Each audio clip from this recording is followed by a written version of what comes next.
With a quick video. It's gonna be very quick. We're gonna talk about Marcus Garvey and the reason he met up with the KKK. It's gonna be very short. I might make another video to this to go deeper into it.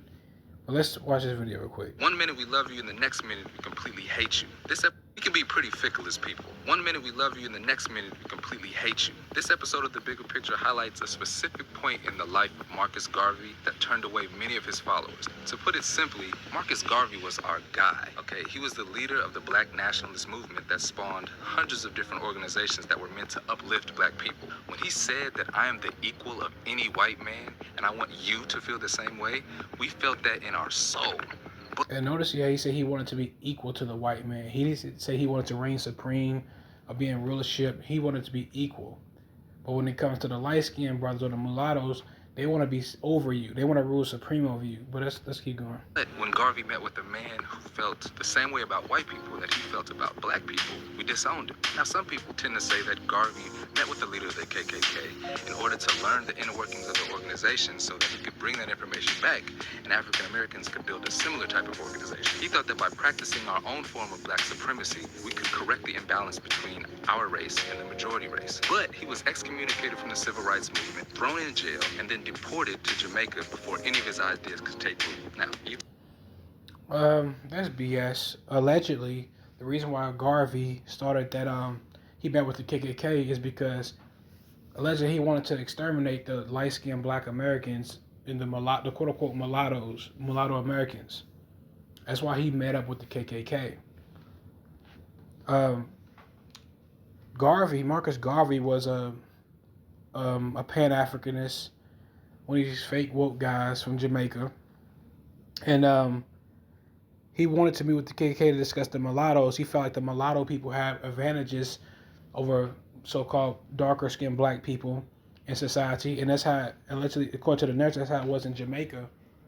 And that's how it was in Jamaica when he was during his upbringing. And he had resentment towards the mulattoes in Jamaica. And that resentment carried to here in America.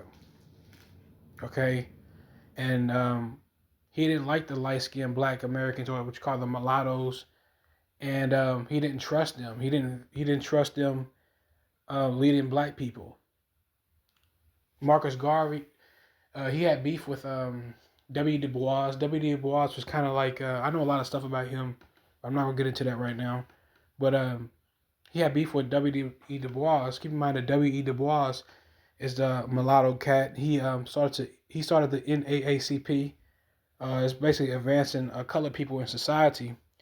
But and he was more like a globalist. He tried to bring people together. And Garvey was more like a supremacist, a Black supremacist. But yeah, very kind of similar to today, where you have a lot of the dark-skinned FBAs spreading propaganda about light-skinned Black Americans or mulattoes, to try to put a target on mulatto people's back and turn people against them with propaganda and just smearing their names, to try to like put a target on their back. It's the same thing that Marcus Garvey was doing back then. Okay. Yeah, but Garvey met with the leader of the KKK, if I remember correctly. I think his name was Edward Young Clark. It was back in 1922, somewhere in there. Yeah, but after that it was the Garvey Must Go campaign, and they got him up out of here, because he was too quote unquote radical. But I want to show y'all something soon, but I'm going to show y'all one clip. It's not as big of a takedown as you would think it would be. Like, it doesn't actually destroy the movement, but it seriously handicaps it. And so, like, the first time everybody's like, and also, like, it's also like a testament to his fucking confidence. Yeah. Like, I'm going to go fix this problem. What? like, wait, you're gonna go fix the cake? You're gonna fix the problem? You're gonna go fix the problem that the KKK wizard and has with Black people, their entire hateful ideology. Yeah, you're just gonna come to agreement. The thing is, we didn't talk with the KKK enough. That's what. Yeah, but I'm back. I'm here to discuss something I noticed about Marcus Garvey and about the Black male, dark-skinned male pathology. Not all of them, but the vast majority of them, not just here in America, but all across the globe, that you would notice. Marcus Garvey was a dark-skinned supremacist, right?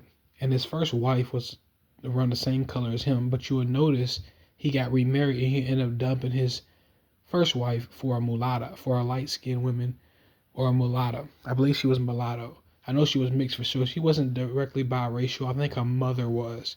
So she would have been like a quote-unquote griff. But they got her labeled as a mulatto. Or her father could have been a dark-skinned Bantu, and her mother is a mulatto, biracial.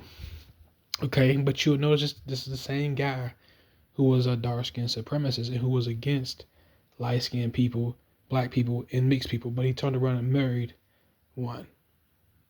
Okay, because this is their pathology. This is how they conquer light-skinned people, is by, they want to conquer light-skinned and mixed people. They want to conquer the women, and through that conquer the men. Okay? But if you look at his wife is not dark like him at all. And her name was, I think it's Amy Jaquise or something like that. She was mulatto, she was mixed. But it's the same guy who said that he was, anti-mulatto and anti-light-skinned, quote-unquote, black. Same person. All right? It's the same dude that met up with the KKK to eradicate light-skinned, black, and mixed people, especially the men. That's really who they're talking about, right? Obviously. They threatened by the men. They want to conquer the women, but they feel threatened by the mulatto men. Oh, and also before I get off, I want to talk about the KKK and what you notice about about Garvey.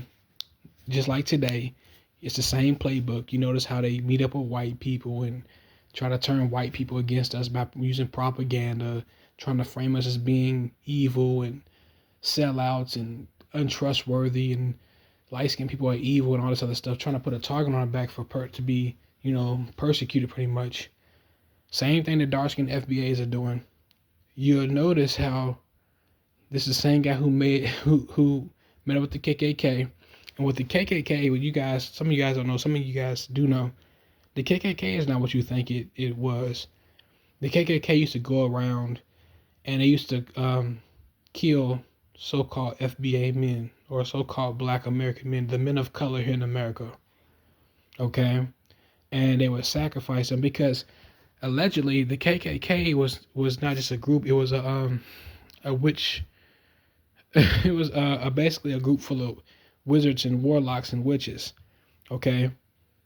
That's why you notice he met with the head, what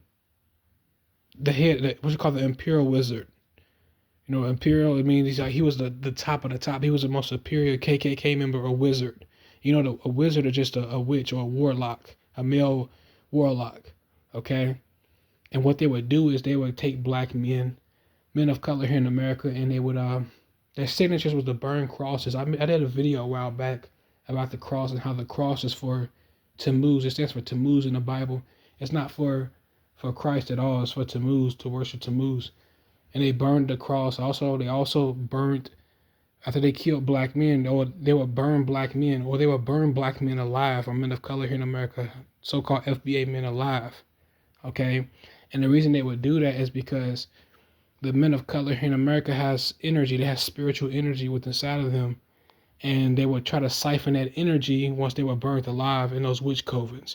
That's why you notice, allegedly, with the KKK members, they would wear these cones and on their head, or their hoods, and they had cones because the cones represents, if I remember correctly, is a Nimrod in the Bible scriptures, and it signifies power.